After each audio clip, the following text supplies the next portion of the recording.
चलिए सीधे एक बार फिर से आपको लेकर चलते हैं झुंझुनू। मंत्री झाबर सिंह खर्रा संबोधित कर रहे हैं, आपको सुनवाते हैं।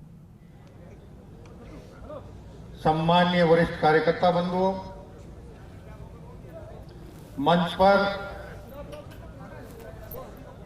सीकर संसदीय क्षेत्र से भारतीय जनता पार्टी के वर्तमान सांसद और उम्मीदवार स्वामी सुमेधानंद सरस्वती जी, अलवर से भारतीय जनता पार्टी के उम्मीदवार और वर्तमान केंद्रीय मंत्री जो अभी हमारे बीच पधारने वाले हैं, श्रीमान यादव साहब, सीकर संसदीय क्षेत्र के प्रभारी माननीय सहकारिता मंत्री दक्ष साहब, झुंझुनू संसदीय क्षेत्र के प्रभारी सरदेव बाबा बालकनाथ जी महाराज सहित सभी सम्मानित मंच, सबको यथायोग्य नमस्कार, राम राम। जैसा आप सभी को जानकारी है कि भारतीय संसद के चुनावों की रणभेरी बच चुकी है और हमारा इन तीनों लोकसभा क्षेत्रों में 19 अप्रैल को मतदान होना है और इन चुनावों में 2014 और 2019 के मुकाबले और भारी मतों से हमारे भारतीय जनता पार्टी के उम्मीदवार विजय प्राप्त करें। इस सब के लिए हमें आज से ही कमर कसकर इस चुनावी समर में उतर जाना है। मैं आप लोगों से निवेदन करना चाहूंगा कि संसद के ये चुनाव अब तक हुए चुनाव से बहुत अलग हटकर है। आपने देखा होगा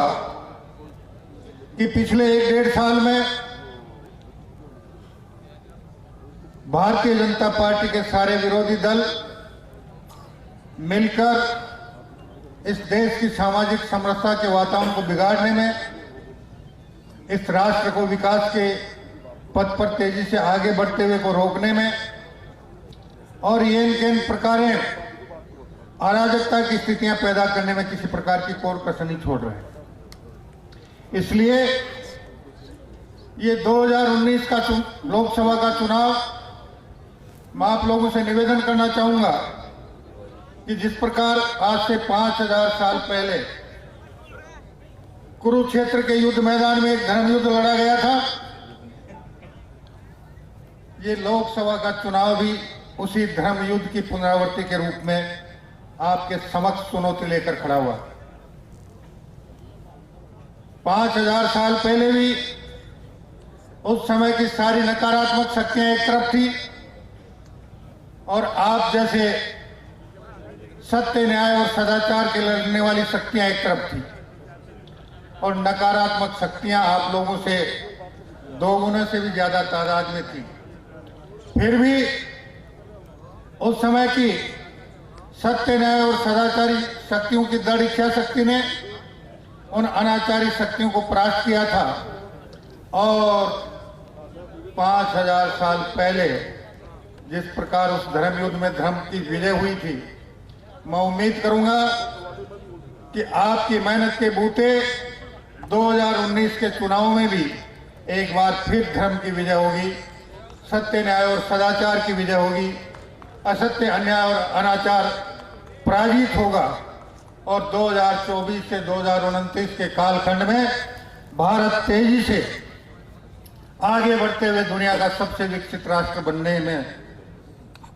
सफलता प्राप्त करेगा।